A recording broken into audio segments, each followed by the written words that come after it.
Was COVID-19 accidentally leaked from a lab in Wuhan, China? And what are the implications for your health if this virus was somehow genetically manipulated? Also, who cares? Welcome to today's episode of Leading the Way. Alright guys, so today's show is a bit controversial, but it's also important. If this virus was actually leaked from a lab, it may have been genetically altered in a way that would cause it to act differently than other viruses. And this could be bad, but it also might help us to explain why people are being reinfected in places like South Korea and Japan. But what if this virus stays with you?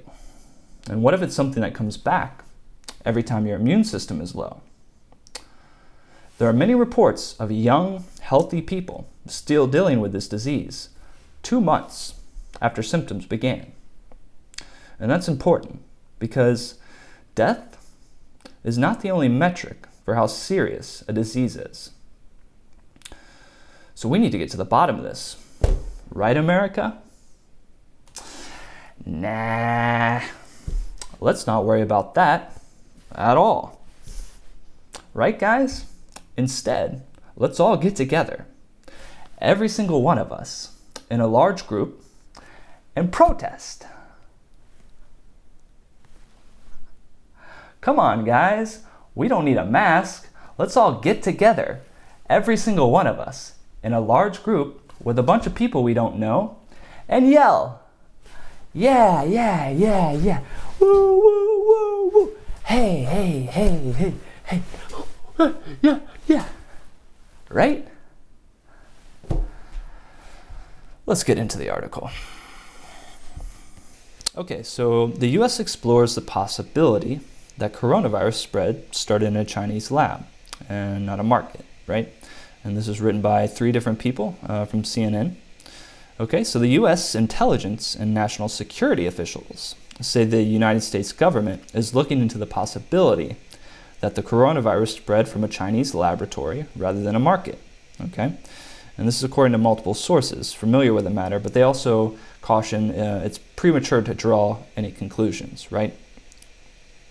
But the theory is being pursued by multiple investigators, right? And being pushed by some supporters of the president. Now, it goes down here to say the Joint Chief of Staff, Mark Miley, acknowledged this week that the U.S. intelligence is taking a hard look at the question of whether or not the novel coronavirus originated in a lab. But they're also saying it's still inconclusive, right? But it's something we should be aware of as they're still investigating this, right? Could be a possibility. Now, the article goes on to say China's position has been clear on the origin and transmission routes of the coronavirus from the beginning, right? The spokesman for the World Health Organization has repeatedly stated there hasn't been any evidence pointing to the virus being lab created. And they're saying that the lab leaks theory as it's lacking scientific proof. Now, that's the opinion of the WHO and the Chinese government, and I don't know if we should trust them yet, because there's been a lot of misinformation, bad data, a lot of screwy things happening with the WHO. So I don't know if I would trust the data, right? Let's continue to keep our eye on this as it develops, okay? Now, the Washington Post, reputable newspaper, has stated that the lab demonstrates concerns about the safety management of the Wuhan Institute, right? So they're already, before this happened, they're saying that there were concerns with how they handled things, how they were safely disposing of certain things, right? So they're already kind of not handling things in the best way. But the Chinese Communist Party didn't give Americans access when we needed it at the most timely point in the very beginning, right? So when this happened, China shut down everything and did not allow our scientists and experts to come find out what's happening. That's a little bit concerning, right? Let's keep going. Some of the officials said that U.S. intends for China to pay a price, but recognizes the U.S. has to be careful not to inflict a cost on China before the pandemic is under control, and also until they have more information about its creation. And I agree, we need to have more data before we make any conclusions, but let's keep an eye on it, okay? Now, the second article I have for us today is from ZeroHedge, right? And this is talking about young COVID positive Redditors describe agony of ongoing symptoms nearly 2 months after getting sick, okay? So this is kind of concerning in my mind.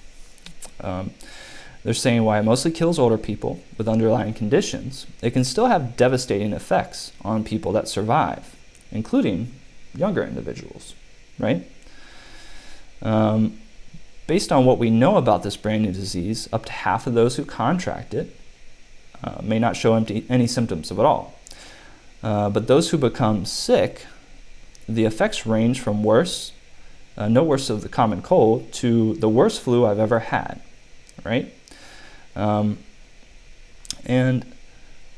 I want to go down here to look at a few of these examples, right? Of these patients who are still struggling, okay?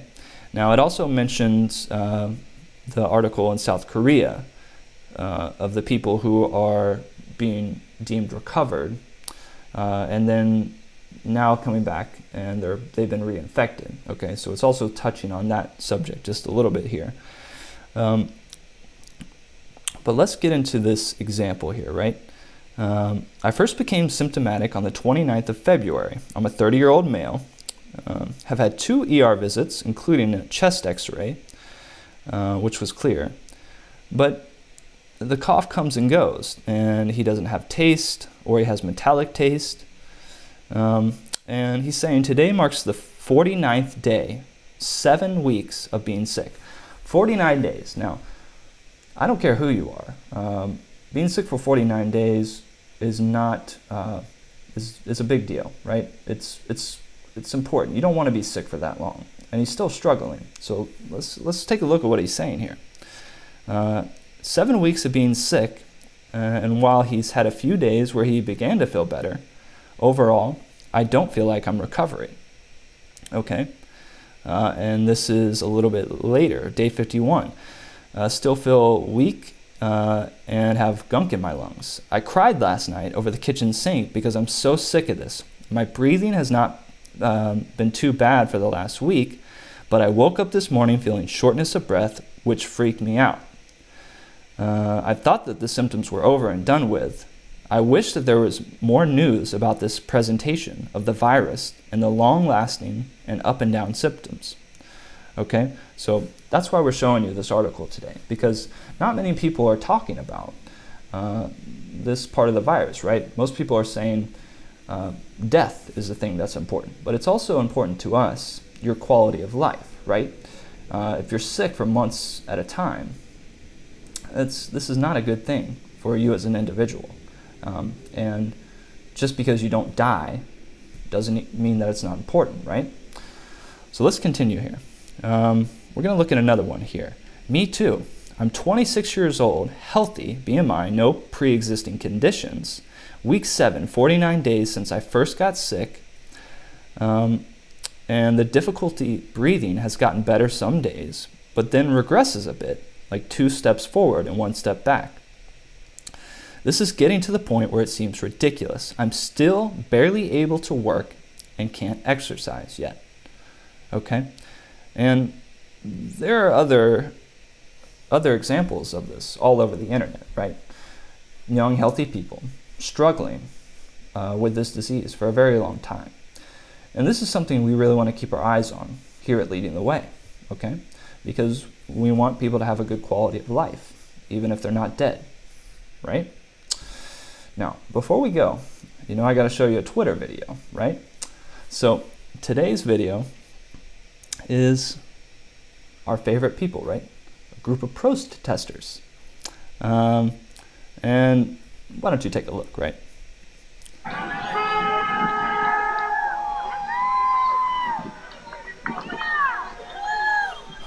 Woo! Yeah! Yeah!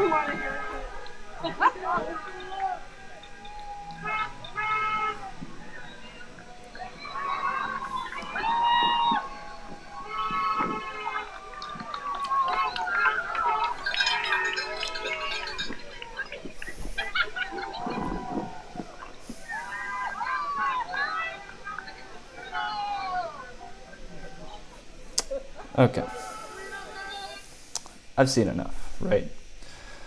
To these people that are, getting in large groups without masks, I just want you to know that I've been doing a little bit of research, and most of these paid groups organizing these protests are paid by foreign dollars, right? So China, Russia, they're putting out a lot of misinformation, and they're trying to help organize this kind of thing to get Americans to have chaos, right? So this is something not only that is dangerous, because you could catch a disease that may kill you or bring your quality of life way down.